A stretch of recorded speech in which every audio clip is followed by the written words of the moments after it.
तो हम लोग आज अधातु के रासायनिक गुण जानेंगे कि अधातु के कौन कौन से रासायनिक गुण होते हैं। साथ ही साथ इसे धातु के रासायनिक गुण से कंपैरिजन करते हुए जानेंगे तो याद भी रहेगा। तो अधातु के रासायनिक गुण निम्न होते हैं। ऑक्सीजन से अभिक्रिया पहला टॉपिक लिखे हैं। हम लोग अधातु ऑक्सीजन से अभिक्रिया करती है तो अधातु के ऑक्साइड का निर्माण करती है और अधातु के ऑक्साइड प्रायः अम्लीय होते हैं। सल्फर अधातु है, ऑक्सीजन से अभिक्रिया करके SO2 गैस बनाया और SO2 गैस का प्रकृति अम्लीय होता है। कार्बन ऑक्सीजन से अभिक्रिया करती है तो CO2 गैस बनाती है और CO2 गैस की प्रकृति हमेशा अम्लीय होती है। कुछ ऐसी अधातुएं हैं जो उदासीन प्रकृति के होते हैं, कुछ गिने चुने कम मात्रा में। जैसे जल, हम लोग जानते हैं हाइड्रोजन अधातु है लेकिन ये ऑक्सीजन से अभिक्रिया करती है तो जल का निर्माण करती है और शुद्ध जल उदासीन होता है। शुद्ध जल का pH मान 7 के बराबर होता है, इसलिए ये उदासीन होता है। उसी प्रकार जब कार्बन के 2 परमाणु ऑक्सीजन के 2 परमाणु से अभिक्रिया करता है तो कार्बन मोनोऑक्साइड का निर्माण करता है। कार्बन मोनोऑक्साइड, नाइट्रोजन ऑक्साइड, ये सब अम्लीय प्रकृति, उदासीन प्रकृति के गैस है। तो यहाँ नोट में मैंने बता दिया, अगर पूछा जाएगा ऐसी कौन से अधातु है जो ऑक्सीजन से अभिक्रिया करके अम्लीय नहीं उदासीन प्रकृति के पदार्थ का निर्माण करते हैं, तो हम बताएंगे जल। कार्बन मोनोऑक्साइड, नाइट्रोजन ऑक्साइड, ये सब उदासीन प्रकृति के हैं।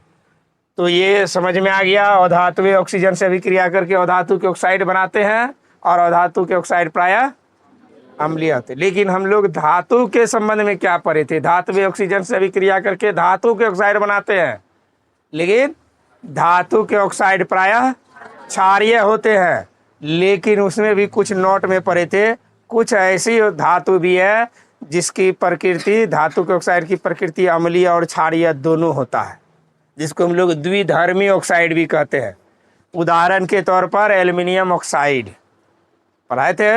एल्युमिनियम ऑक्साइड जो कि दोनों, जिंक ऑक्साइड जिसमें कहा जाता है अम्लीय और क्षारीय दोनों प्रकृति रहता है। तो हमेशा याद रखना है, अधातुएं भी ऑक्सीजन से अभिक्रिया करके अधातु के ऑक्साइड बनाते हैं और धातु भी ऑक्सीजन से अभिक्रिया करके धातु के ऑक्साइड बनाते हैं। लेकिन धातु के ऑक्साइड प्रायः क्षारीय होते हैं और धातु के ऑक्साइड प्रायः अम्लीय होते हैं। अपवाद में अगर याद रहेगा तो कुछ उदासीन होते हैं धातु के ऑक्साइड, और धातु के ऑक्साइड में पढ़ेंगे कि द्विधर्मी होते हैं। अब दूसरा एक शीर्षक दिया है कि H2O के साथ अभिक्रिया। H2O मतलब जल। H2O हाइड्रोजन ऑक्साइड कहते हैं जल को। तो जितने भी अधातुएं हैं जल के साथ अभिक्रिया नहीं के बराबर करती है।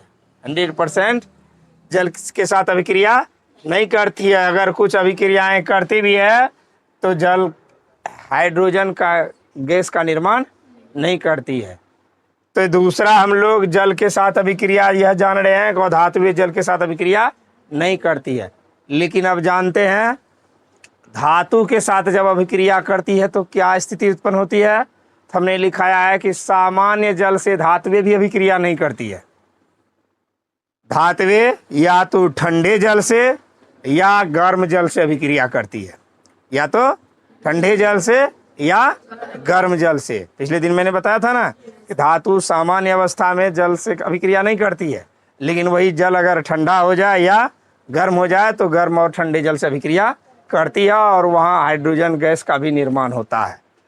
तीसरा हम लोग पढ़े अम्ल के साथ अभिक्रिया। अधातुएं अम्ल के साथ अभिक्रिया करके हाइड्रोजन गैस उत्पन्न नहीं करती है, जबकि धातु में हम लोग पढ़े थे कि धातु अम्ल के साथ अभिक्रिया करके हाइड्रोजन गैस का निर्माण करती है, लवण और हाइड्रोजन गैस का निर्माण करती है।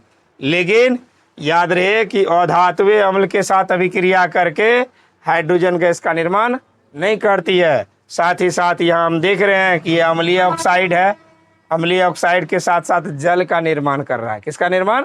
जल का निर्माण।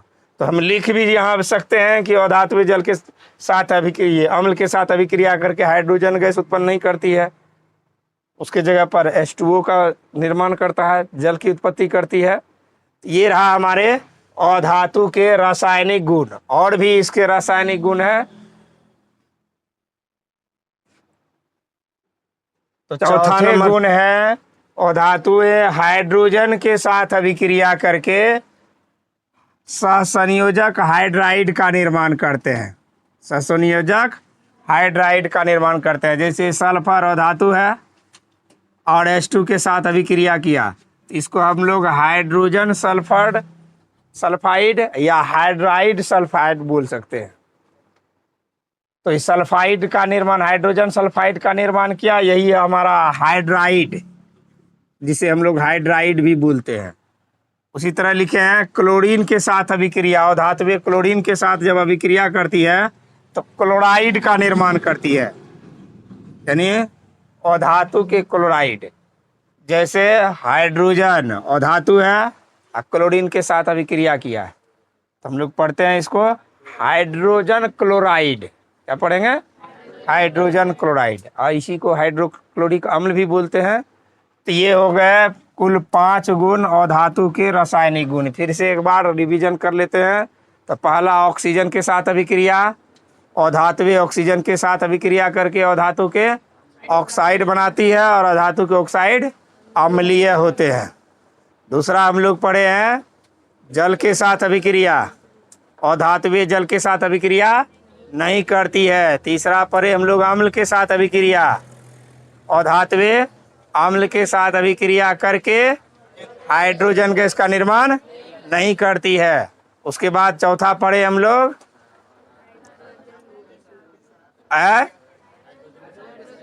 हाइड्रोजन के साथ अभिक्रिया, अधातुएं हाइड्रोजन के साथ अभिक्रिया करके हाइड्राइड का निर्माण करते हैं। किसका निर्माण करते हैं? हाइड्राइड का निर्माण। और 5वां गुण हम लोग पढ़े हैं क्लोरीन के साथ अभिक्रिया, अधातु क्लोरीन के साथ अभिक्रिया करके अधातु के क्लोराइड का निर्माण करते हैं। तो ये रहे अधातु के रासायनिक गुण। हम लोग रासायनिक गुणों के आधार पर धातु और अधातु में अंतर सीखेंगे क्या होता है। तो पहला अंतर लिखा है कि धातु के परमाणु धनायन होते हैं और धातु के परमाणु ऋणायन। समझ लेते हैं कि धातुएं जो होती है हमेशा इलेक्ट्रॉन का त्याग करती है। हम लोग यह बात पहले से जान रहे हैं।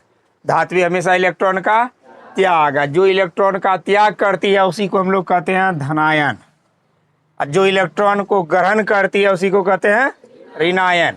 तो धातुएं यह जान रहे हैं कि धातुएं 1, 2, 3 इलेक्ट्रॉन का त्याग करती है।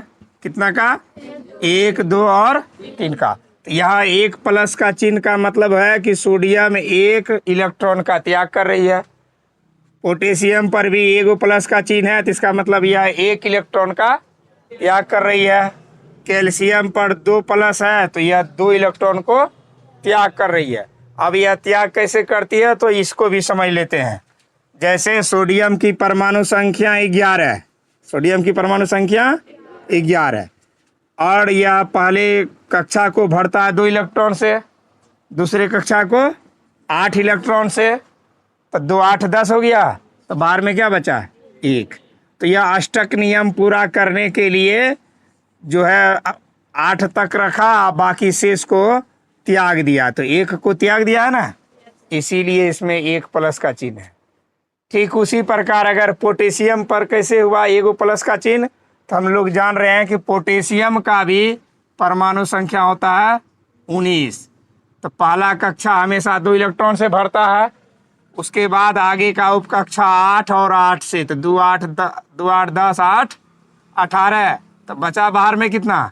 1। तो बाहर में जब भी याद रहे 1 रहे, 2 रहे, 3 रहे तो त्याग देगा। इसलिए पोटेशियम पर भी प्लस का चिन्ह 1 है। उसी प्रकार कैल्शियम पर 2+ चिन्ह कैसे हुआ? तो कैल्शियम की परमाणु संख्या होता है 20, कैल्शियम की परमाणु संख्या 20। तो ये 2, 8, 8, 2, 2, 8, 10, 8, 18, 2, 20। तो बाहरी कक्षा में कितने इलेक्ट्रॉन? 2, इसीलिए 2+ दे दिए। कोई दिक्कत? तो याद रहेगा कि धातु के परमाणु धनायन होते हैं क्योंकि ये 1, 2 और 3 इलेक्ट्रॉन रहने पर बाहरी कक्षा के इलेक्ट्रॉनों का त्याग करती है। तो धात्विक कितने इलेक्ट्रॉनों का त्याग करती है? 1, 2 या 3 इलेक्ट्रॉनों का त्याग करती है, इसीलिए धातु को के परमाणु को धनायन कहा जाता है। ठीक इसके विपरीत अधातु के परमाणु ऋणायन होते हैं। ऋणायन का मतलब ये उल्टा त्याग करने के बजाय ये ग्रहण करती है। अष्टक नियम पूरा करने के लिए ये ग्रहण करती है। जैसे क्लोरीन है, क्लोरीन पर 1 का चिन्ह है, इसका मतलब यह 1 इलेक्ट्रॉन को ग्रहण करेगी। उदाहरण के तौर पर हम लोग जानते हैं क्लोरीन की परमाणु संख्या 17। तो पहला कक्षा को 2 इलेक्ट्रॉन से भरते हैं, दूसरा को 8 से, तो तीसरा में 7 रह गया। यह अष्टक नियम पूरा करेगा, इसको 1 और चाहिए। तो यह 1 क्या करेगा? आपस में किसी से ले लेगा, ग्रहण कर लेगा। तो 8 पूरा लिया ना, तो 8 पूरा लिया, तो इसका मतलब है 1 इलेक्ट्रॉन को जरूरत है इसको, इसलिए 1 ग्रहण कर रही है। कोई दिक्कत? तो ग्रहण किस स्थिति में करती है? तो जब किसी भी धातु या अधातु के बाह्यतम कक्षा में, याद रखना है 4, 5, 6, 7, 4, 5, 6, 7 की उपस्थिति में यह ग्रहण करने की क्षमता रखता है। 4 में तो बराबरी का साझेदारी हो जाता है, लेकिन 5, 6, 7 में यह ग्रहण कर लेता है। इसलिए इसमें 1 इलेक्ट्रॉन का ग्रहण करने के कारण एगो ऋण का चिन्ह है, 2 इलेक्ट्रॉन ग्रहण करने के कारण डबल ऋण का चिन्ह है, फिर ब्रोमीन में 1 इलेक्ट्रॉन ग्रहण करने के कारण सिंगल ऋण का चिन्ह है। तो यह शर्त याद रखना है, धातुएं इलेक्ट्रॉन का त्याग करती है तो धातुएं इलेक्ट्रॉन को ग्रहण करती है। वही बात धातु के परमाणु धनायन होते हैं तो धातु के परमाणु, इन दोनों को एक ही शब्द में हम लिख सकते हैं। उसके बाद धातु के ऑक्साइड क्षारीय होते हैं। हम लोग जब रासायनिक गुण पढ़ रहे थे तो उसमें पढ़े हैं कि धातु ऑक्सीजन से अभिक्रिया करके धातु के ऑक्साइड बनाते हैं, और धातु के ऑक्साइड प्रायः क्षारीय होते हैं। एक रिएक्शन भी उदाहरण के तौर पर हमने नीचे में लिखा है, याद रहेगा। धातु के ऑक्साइड प्रायः क्षारीय होते हैं और धातु के ऑक्साइड प्रायः अम्लीय होते हैं, और धातु के ऑक्साइड प्रायः अम्लीय होते हैं, ये हम लोग पढ़े भी हैं। धातुएं जल के साथ अभिक्रिया मैंने बताया था सामान्य स्थिति में नहीं करती है, या तो ठंडा या गर्म। यहाँ भी लिखे हैं धातुएं अम्ल के, ये अम्ल के साथ समझा रहे हैं ना, धातुएं अम्ल के साथ अभिक्रिया तो करती ही है, जल वाला नीचे है पॉइंट। धातुएं अम्ल के साथ अभिक्रिया करके हमेशा लवण और हाइड्रोजन गैस का निर्माण करती है। वस्तुनिष्ठ में कई बार पूछे जाते हैं धातुएं अम्ल के साथ अभिक्रिया करके कौन सा गैस निर्माण करती है? लवण गैस, हमेशा याद रखना है, लवण एवं हाइड्रोजन गैस। तो ये लिखे भी हैं, धातु है मैग्नीशियम और हाइड्रोक्लोरिक से अभिक्रिया कराया गया है तो मैग्नीशियम क्लोराइड का निर्माण किया, जो मैग्नीशियम क्लोराइड लवणीय प्रकृति के होते हैं, साथ ही साथ हाइड्रोजन गैस का निर्माण हो रहा है। उसी प्रकार अधातुएं अम्ल के साथ अभिक्रिया करके हाइड्रोजन गैस का निर्माण नहीं करती है, या कह सकते हैं कि अधातुएं अम्ल के साथ अभिक्रिया करके जल का निर्माण करती है। अधातुएं लिखे ना, सल्फर हाइड्रोजन सल्फेट से अभिक्रिया करके SO2 और H2O, सल्फर डाइऑक्साइड और जल के 2 अणु का निर्माण कर रहा है। और धातुएं अम्ल के साथ अभिक्रिया करके हाइड्रोजन गैस का निर्माण नहीं करती है, हमेशा याद रखना है। फिर धातुएं जल के साथ अभिक्रिया करके धातु के ऑक्साइड या हाइड्रा ऑक्साइड बनाती है, और साथ ही साथ उसके साथ H2 गैस का भी निर्माण करती है।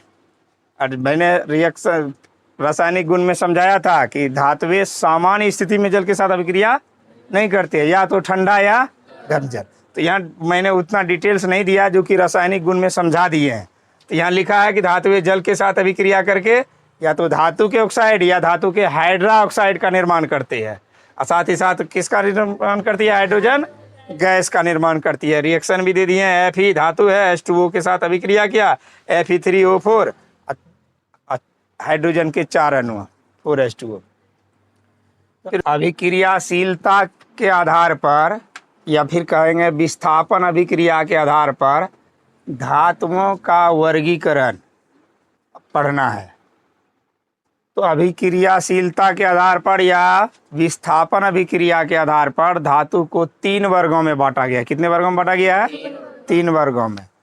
तीव्र अभिक्रियाशील धातु, मध्यम अभिक्रियाशील धातु, मंद अभिक्रियाशील धातु।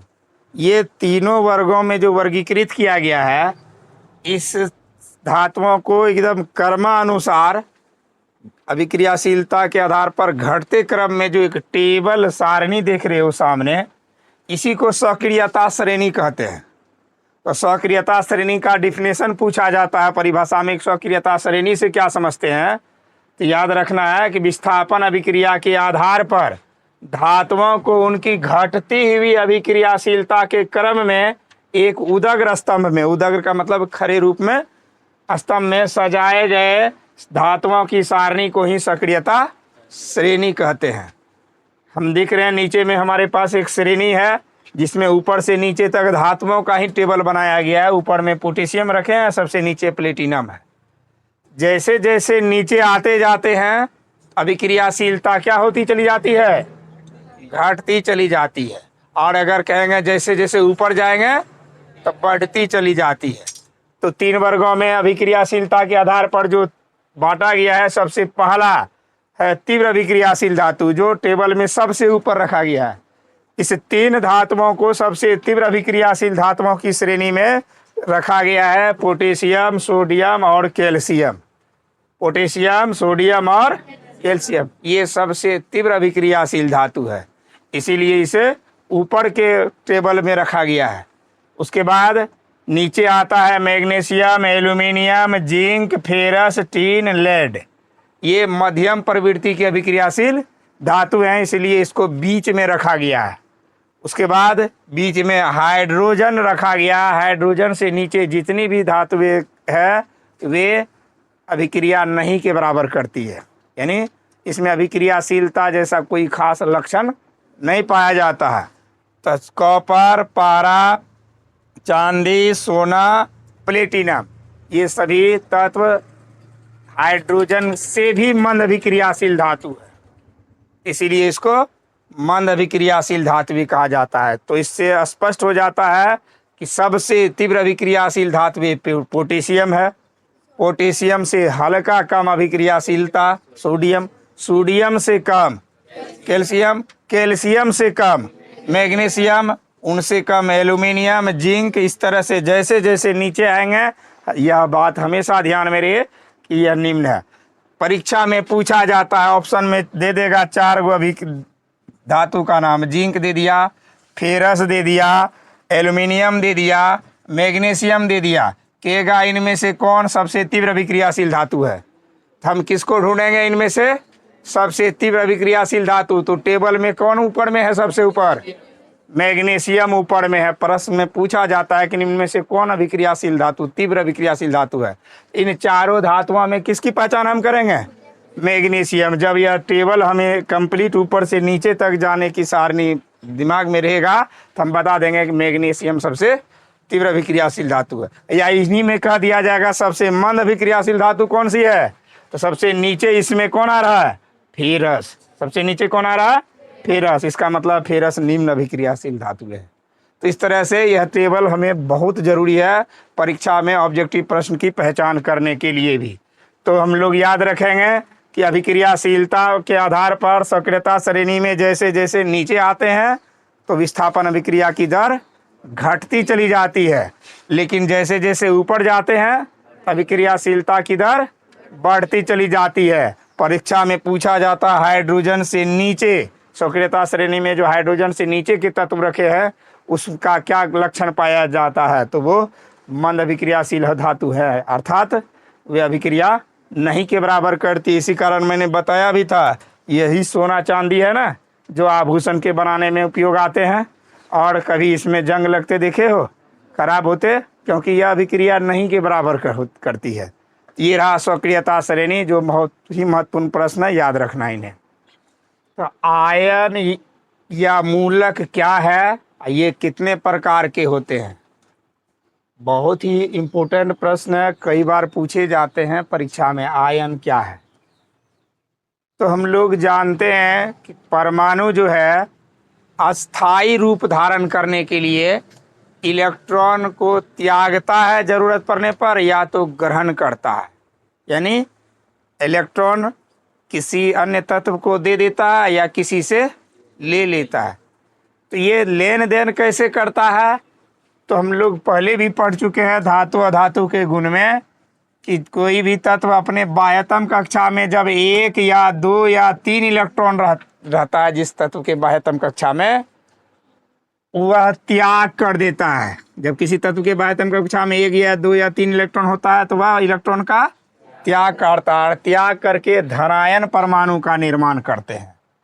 ठीक इसके विपरीत जब 4, 5, 6, 7 इलेक्ट्रॉन बाह्यतम कक्षा में होता है तो इस स्थिति में वह ग्रहण करता है इलेक्ट्रॉन को। अब कितना ग्रहण करता है, तो अष्टक पूरा करने के लिए, यानी बाह्यतम कक्षा में 8 इलेक्ट्रॉन पूरा करने के लिए जितनी की आवश्यकता होती है, अगर किसी के बाह्यतम कक्षा में 4 है तो 4 लेगा, दूसरे से साझा करेगा, 8 हो गया। बाह्यतम कक्षा में 5 है तो 3 लेके अष्टक पूरा करेगा, 8 पूरा करेगा। 6 है तो 2 लेके पूरा करेगा, और 7 है तो 1 लेके।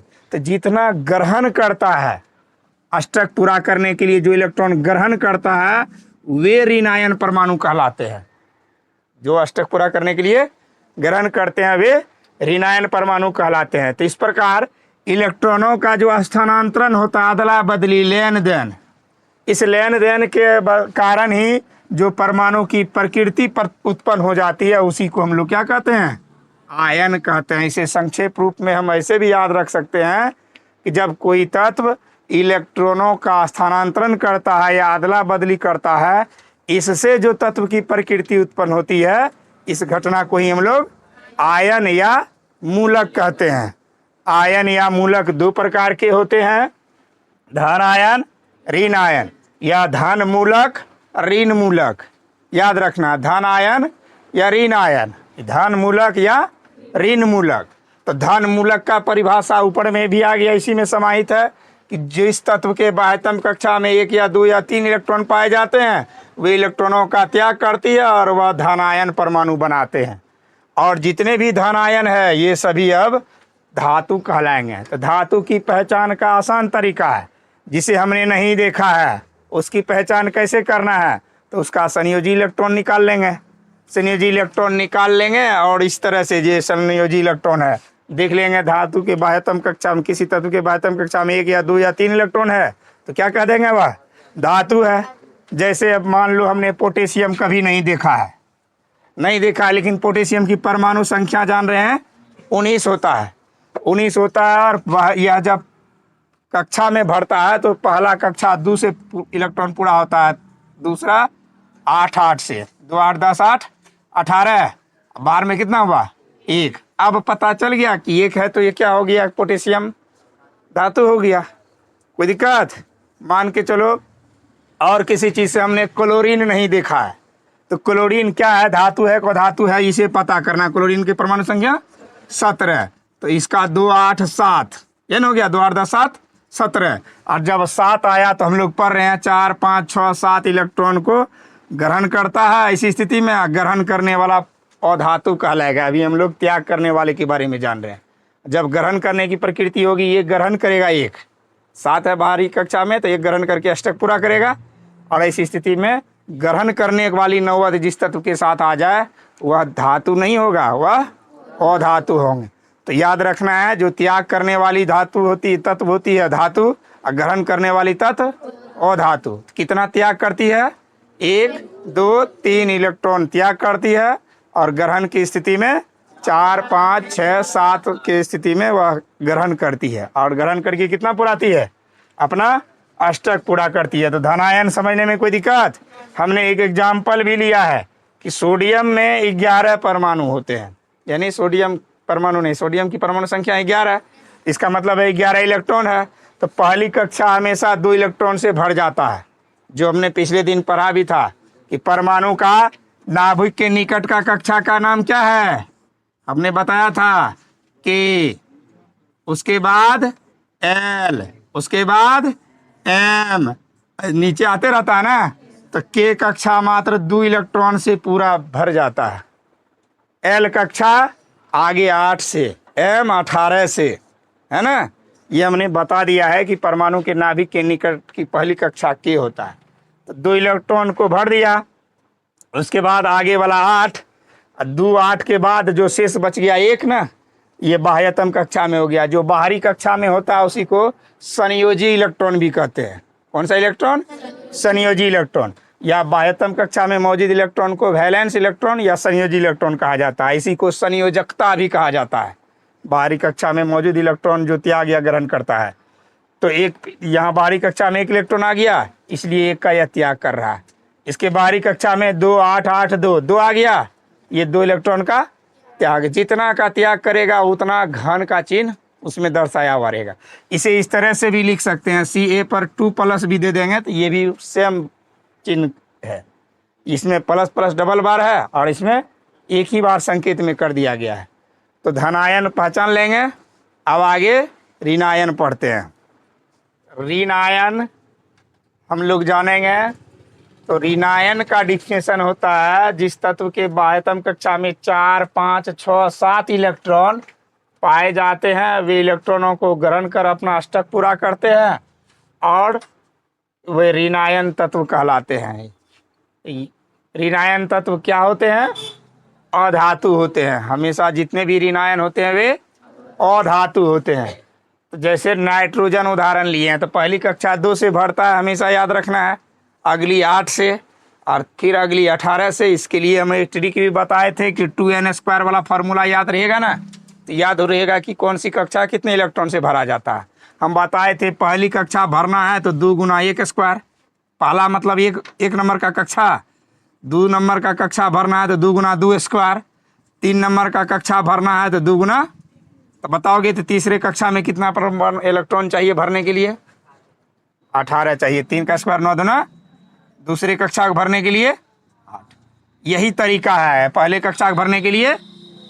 तो 2 8 18 इस तरह से आगे बढ़ता है। तो हम लोग जान रहे हैं कि 2 8 10 हो गया, 7 इलेक्ट्रॉन है इसके पास। 17 परमाणु संख्या है तो 17 इलेक्ट्रॉन है, तो 7 है। शेष एक रह गया ना, यह एक क्या करेगा? दूसरे से लेगा, ग्रहण करेगा। इसीलिए इस पर एक और ऋण का चिन्ह देख रहे हो।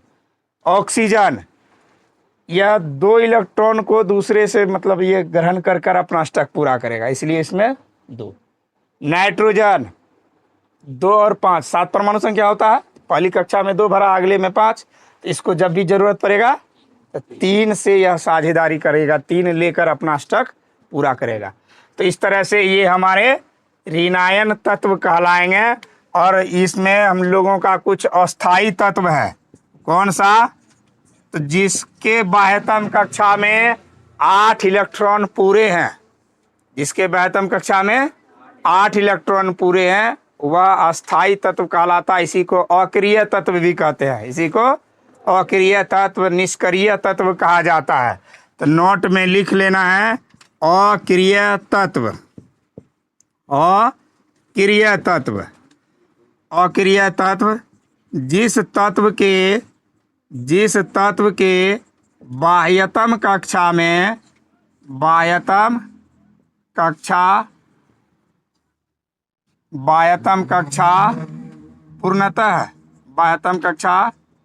पूर्णतः भरे होते हैं, पूर्णतः परिपूर्ण होते हैं या भरे होते हैं, परिपूर्ण होते हैं, वे अक्रिय तत्व कहलाते हैं। अक्रिय तत्व कहलाते हैं। जैसे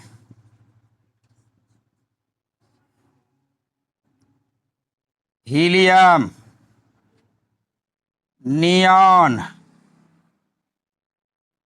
आर्गन, क्रिप्टन, जेनॉन, रेनन, ये सभी तत्व अक्रिय तत्व हैं और अस्थाई तत्व है। इसके बाह्यतम कक्षा में पूर्णतः 8 इलेक्ट्रॉन होता है और ये अपना अष्टक पूरा किया हुआ रहता है। इसके बाह्यतम कक्षा में 8 इलेक्ट्रॉन होते हैं और इसका अष्टक पूरा रहता है, इसलिए इसे कौन सा तत्व कहा जाता है? अक्रिय तत्व कहा जाता है। तो ये अक्रिय तत्व की सारणी है जिसमें कि टेबल वाइज समझाया गया है कि इसमें कितने परमाणु संख्या इसकी क्या होती है, कक्षा वाइज परमाणु का वितरण कैसे है और बाह्यतम कक्षा में कितना परमाणु है, ये इलेक्ट्रॉन है। तो हीलियम की परमाणु संख्या 2, नियॉन का 10, आर्गन 18, क्रिप्टन 36, जेनन 54, रेनॉन 86। तो पहली कक्षा हमेशा 2 से भरता है, तो हमने के को हर जगह 2 से भर दिया है। एल कक्षा 8 से, ये उसके बाद हम जैसे जैसे आगे बढ़ रहे हैं परमाणु संख्या इसकी बढ़ती जा रही है, तो कक्षा बाय कक्षा हम लोग विभाजित करते जा रहे हैं। तो 2 हो गया, ये 2 8 10 पूरा हो गया, 2 8 10 8 18 इसके पूरे हो गए, 2 8 10 18 28 8 36 पूरा हो गया क्रिप्टन का। उसी तरह 18 दूना 36, उसके बाद 8, ये तीनों हो गया 54, 18 दूना 36, ये हो गया 8 8 16, 16 2 18, 18 तिया 54 हो गया। तो 54 इलेक्ट्रॉन इसके पूरे हो गए। रेनन का भी 86 हो गया पूरा, 18 8 26, 26 32 58 और 58 18 76 8 84 2 86। हम यहाँ देख रहे हैं कि हीलियम के अलावे केवल मात्र हीलियम ही एक ऐसा तत्व है जिसके बाह्यतम कक्षा में कितने इलेक्ट्रॉन हैं, 2। लेकिन हीलियम के अलावे जितने भी है, नियॉन के भी बाह्यतम कक्षा में 8, आर्गन के भी बाह्यतम कक्षा में 8, क्रिप्टन के भी बाह्यतम कक्षा में, जेनॉन के बाह्यतम कक्षा में, रेनॉन के भी बाह्यतम कक्षा में। सब अष्टक पूरा कर लिया। तो जो पहले से परिपूर्ण है, अष्टक पूरा किया हुआ है, वही तत्व अक्रिय कहलाते हैं।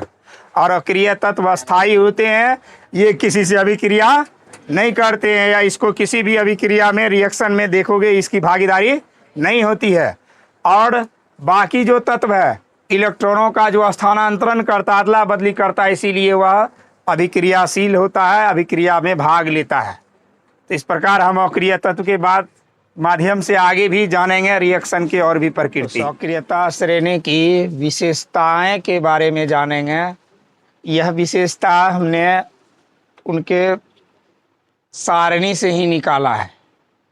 उनकी सारणी को बनाने में जिन जिन खासियतों का, विशेषताओं का उसमें जिक्र किया गया है, उसे हम लिखे हैं कि सक्रियता श्रेणी में धातुओं की क्रियाशीलता को अवरोही क्रम में यानी घटते क्रम में सजाया गया है। हम यहाँ देख रहे हैं श्रेणी का, यह जो है हमारा धातु है, घटते क्रम में पोटेशियम तीव्र अभिक्रियाशील धातु है सबसे ज़्यादा, पोटेशियम से हल्का कम, सोडियम, फिर कैल्शियम, मैग्नीशियम, जैसे जैसे नीचे की ओर आते हैं सबकी अभिक्रियाशीलता दर घटती जाती है। नीचे की ओर आते हैं तो घटती जाती है। इसीलिए यहाँ लिखा गया है कि अभिक्रियाशीलता को अवरोही क्रम में सजाया गया है। लेकिन जब ऊपर की ओर बात किया जाएगा तो ऊपर की ओर जैसे जैसे जाएंगे वैसे वैसे अभिक्रियाशीलता बढ़ते चला जाएगा। तो जब बढ़ते चला जाएगा तब अवरोही हो जाएगा। हम ऊपर से नीचे की ओर सक्रियता श्रेणी में कहेंगे कि धातुओं की क्रियाशीलता को अवरोही क्रम में सजाया गया है। पहला खासियत। दूसरा खासियत है कि इसमें सबसे ऊपर तीव्र अभिक्रियाशील धातुएं और जैसे जैसे नीचे आते हैं तो मंद अभिक्रियाशील धातुएं होती जाती है।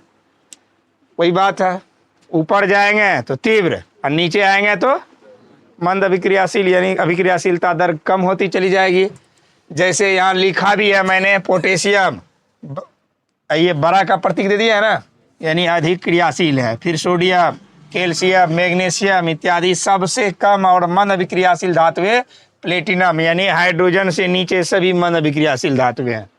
तीसरा लिखा है सक्रियता श्रेणी में हाइड्रोजन से ऊपर की धातुएं तनु अम्ल से अभिक्रिया करके हाइड्रोजन विस्थापित कर देती है।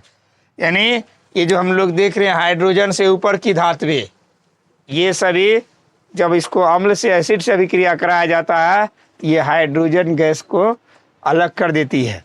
लेकिन इसके नीचे जो है हमारा कॉपर, पारा, सोना, चांदी, प्लेटिनम, इसको अम्ल से अभिक्रिया कराने पर कहा जाता है ये अभिक्रिया नहीं के बराबर करती है, कोई भी हाइड्रोजन को विस्थापित नहीं करती है। यहाँ लिखे भी हैं तनु अम्ल से हाइड्रोजन विस्थापित नहीं करती है।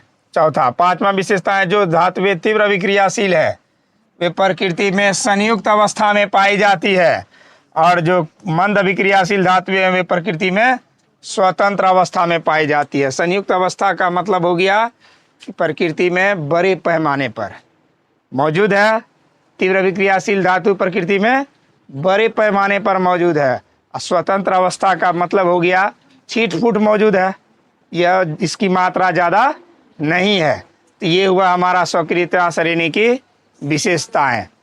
अब आगे पढ़ेंगे अगला प्रश्न। जानेंगे कि धातु और अधातु में परस्पर अभिक्रियाओं में क्या संबंध है, यानी धातु और अधातु जब आपस में अभिक्रिया करती है तो किस तरह की स्थिति उत्पन्न होती है। इसके लिए 3 संबंध है जिसे जानना जरूरी है। पहला संबंध है कि जब धातु अधातु से अभिक्रिया करती है तो आयनिक यौगिक बनाते हैं। आयन हम लोग पढ़ चुके हैं, घन आयन, ऋण आयन। ये आयनों का स्थानांतरण करके अदला बदली करके एक यौगिक का निर्माण करते हैं, जैसे में हमने लिखा है NaCl। अब इसे समझते हैं कि ये NaCl सबसे पहले देख रहे हैं कि धातु है। Na क्या है, सोडियम धातु है, और क्लोरीन क्या है, अधातु। तो जब भी धातु और अधातु में अभिक्रिया होगी तो अभिक्रिया के फलस्वरूप धातु पहले लिखा जाएगा, अधातु बाद में, यानी धातु हमेशा बाईं ओर लिखा जाता है, ये बाईं ओर है, और धातु दाईं ओर लिखा जाता है।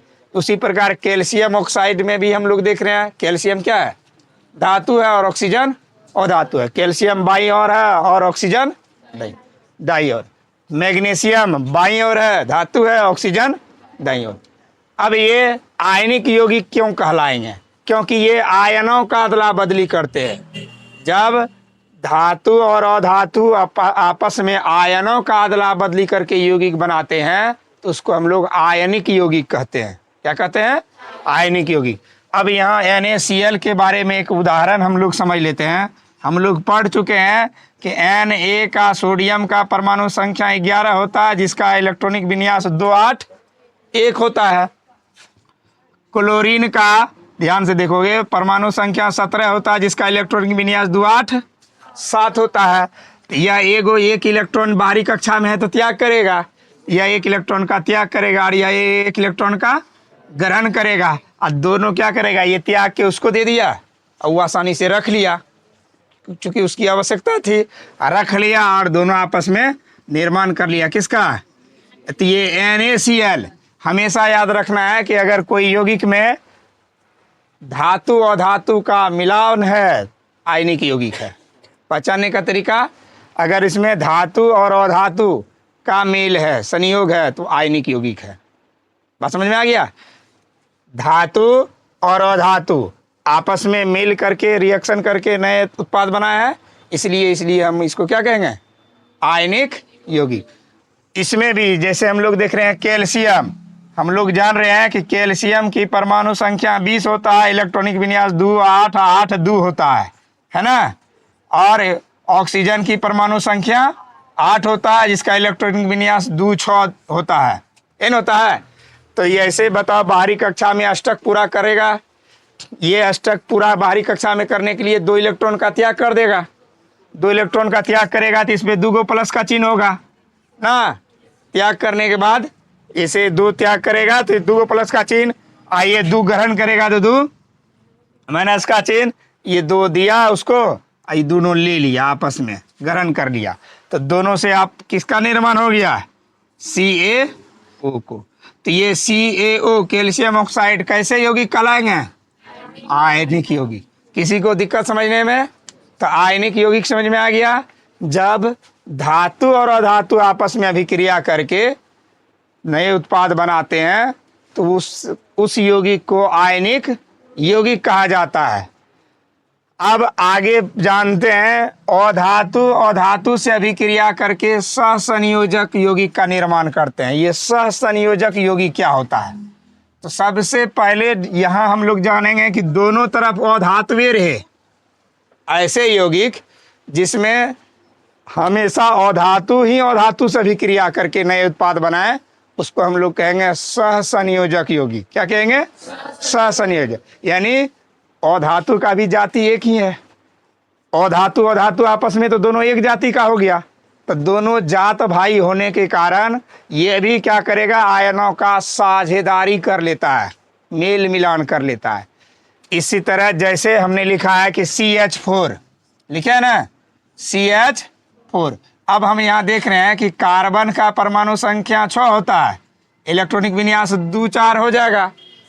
एगो हाइड्रोजन का जो है, हमारा ध्यान से देखो, एगो हाइड्रोजन का तो परमाणु संख्या 1 होता है, तो इसका एक ही रहेगा, इलेक्ट्रॉनिक विन्यास भी एक ही रहेगा ना। लेकिन इसमें क्या गो हाइड्रोजन है, 4 हाइड्रोजन है। तो इसके लिए हम क्या करते हैं, इसमें बिंदु संरचना डालकर हम इसको पूरा कर लेते हैं। जैसे इसके बाहरी कक्षा में जो 2 और 4 मैंने लिखाया, तो बाहरी कक्षा में कितना है, 4 इलेक्ट्रॉन। बाहरी कक्षा में 4 इलेक्ट्रॉन के लिए 4 गो बिंदु दे दिए। कितना बिंदु, 4 बिंदु। ये हो गया 1 2 3 4। और इनके पास भी हमारा है एगो, हाइड्रोजन के पास एगो, लेकिन यहाँ अगर H4 देंगे तो क्या गो बाहर में हो जाएगा, 4 गो, 1 2 3 4। अब देखो ये 4 ये 4 दोनों मिलके क्या कर देगा, 8। अष्टक ही ना पूरा करना है। ये हाइड्रोजन के जब 4 अणु हो जाएंगे, इसको हम लोग सूत्र से ही दर्शा देते हैं। C के साथ हम लिख लेते हैं 2 4। हाइड्रोजन जो 4 ठो है, इसके लिए हम लिखते हैं 1 1 1। चारों के लिए 4 बार 1 दे देते हैं ना। तो ऐसी स्थिति में दोनों आपस में साझेदारी कर लिया। जितना इसके पास एक्स्ट्रा परमाणु था, इलेक्ट्रॉन, उतना ही बराबरी में ये दिया, साझा किया, बराबरी का हिस्सेदार बना, तब जाके आपस में इसको अभिक्रिया करके क्या बनाया। तो इसको सह संयोजक इसलिए कहा जाता है। सह का मतलब साथ साथ, सह का मतलब तो साथ साथ संयोग किया, और साथ साथ संयोग किया एक ही जाति के तत्व अधातु अधातु आपस में, इसीलिए इसको सह संयोजक यौगिक कहा जाता है। इसकी पहचान कि दोनों तरफ अधातु रहेगा। कार्बन भी अधातु है, हाइड्रोजन भी अधातु है। उसी तरह देखो NH3 का भी निर्माण किए हैं, NH3। तो नाइट्रोजन में 2 5 होता है ना, परमाणु संख्या 7, इलेक्ट्रॉनिक विन्यास 2 5। कितनी आवश्यकता है इसको, अष्टक पूरा करने के लिए 3। तो हाइड्रोजन अकेले एक हाइड्रोजन तो एक ही पर इलेक्ट्रॉन न दे सकता है, तो इसको बराबर चाहिए साझेदार, जितना यह ग्रहण करना चाहता है इतना अगला से चाहिए। तो इसलिए हाइड्रोजन की संख्या एक की जगह क्या हो गया, 3। तो तीनों हाइड्रोजन मिलके एगो हाइड्रोजन एगो इलेक्ट्रॉन देगा, दूसरा हाइड्रोजन एगो, फिर तीसरा हाइड्रोजन एगो। तो तीनों से इसका 3 भरपाई होगा और 8 पूरा लिया अष्टक, इसलिए यह क्या बना लेगा, NH3। कोई दिक्कत। तो इस तरह से हमेशा याद रखना है कि जब अधातु अधातु आपस में परस्पर अभिक्रिया करते हैं, तो इससे बने यौगिक को हम लोग क्या कहेंगे, सहसंयोजक यौगिक। धातु अधातु से अभिक्रिया करते हैं तो इससे बने निर्मित यौगिक को कहेंगे आयनिक यौगिक। इसी को विद्युत संयोजक यौगिक भी कहा जाता है। तो इन दोनों का डिफिनेशन भी हम लोग आगे पढ़ते हैं। इसके बाद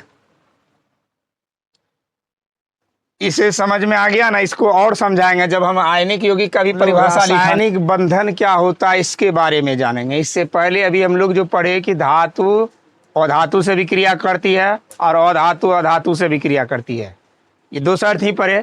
धातु धातु से भी क्रिया करती ही नहीं है।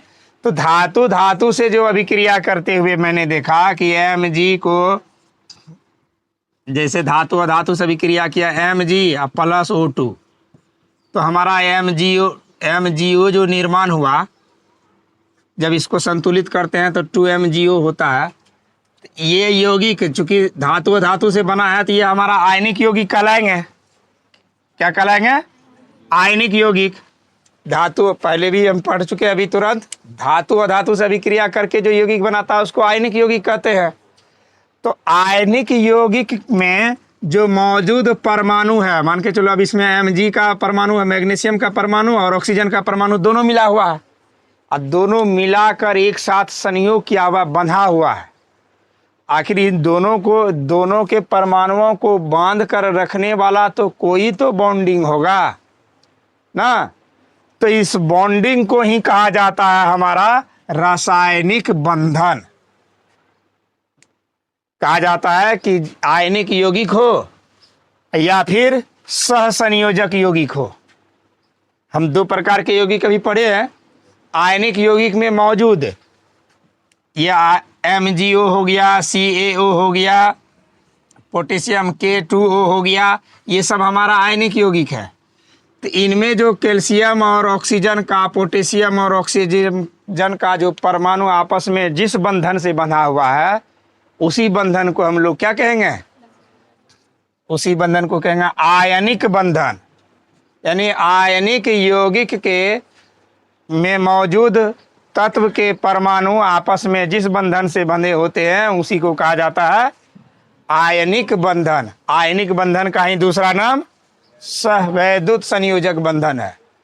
ठीक उसी प्रकार दूसरा है सहसंयोजक बंधन। तो सहसंयोजक बंधन का मतलब जैसे हमने अभी CH4 का उदाहरण दिया था, तो कार्बन एक है, हाइड्रोजन इसमें 4 ठो है। कार्बन एक है, हाइड्रोजन 4 ठो है। इस चारों हाइड्रोजन को जो बांध कर रखा गया है कार्बन के साथ जिस बंधन से, उसी को कौन सा बंधन कहेंगे? सहसंयोजक बंधन। और ये बंधन 3 प्रकार के होते हैं, एकल बंध, द्विबंध, त्रिबंध। तीनों ये भी बंधन 3 प्रकार के होंगे। आयनिक बंधन भी 3 प्रकार के होंगे और सहसंयोजक बंधन भी 3 प्रकार के। एकल बंध, द्विबंध, त्रिबंध। अब एकल, द्वि, त्रि बहुत आसान है। जैसे हम लोगों ने देखा कि सोडियम और क्लोरीन आपस में अभिक्रिया करके NaCl किया। हम कहेंगे कि NaCl में हम लोग जानेंगे कि हम लोग जान गए कि आयनिक यौगिक है तो आयनिक के बंधन लगेगा, ये बात तो तय है। लेकिन एकल लगेगा कि द्वि लगेगा कि त्रि लगेगा, इसको बहुत अच्छे से पहचान सकते हैं, क्योंकि एगो त्याग किया, एगो ग्रहण किया, एक ही इलेक्ट्रॉन का ना स्थानांतरण हो रहा है, इसलिए आसानी से कह देंगे एकल बंधन है। जिसमें 2 गो इलेक्ट्रॉन का अदला बदली होगा द्विबंधन है, और 3 गो का बदला बदली होगा तो त्रिबंध है। त्रि से ऊपर तो होगा ही नहीं। उसी प्रकार हम लोग अगर पूछेंगे कि CH4 में कितना, कौन सा बंधन है, तो कार्बन के पास तो 4 अवेलेबल था, 2 और 4 6 हो गया, 4 इसमें जैसे मैंने बताया कि CH4 में 2 और 4 है, इसको 4 एक्स्ट्रा है। लेकिन हाइड्रोजन तो एगो के पास एक ठो है, 4 गो हाइड्रोजन लेना पड़ा, तो हाइड्रोजन एक का ही ना साझेदारी करेगा। इसीलिए CH4 के साथ हम 4 बंधन नहीं कहेंगे, एक बंध कहेंगे। इसमें CH4 के पास एकल बंधन है। तो हम लोग और भी परिभाषा में जब आयनिक बंधन का परिभाषा, सहसंयोजक बंधन का परिभाषा पढ़ेंगे, इसमें बंधन के बारे में जान लेंगे। कोई दिक्कत?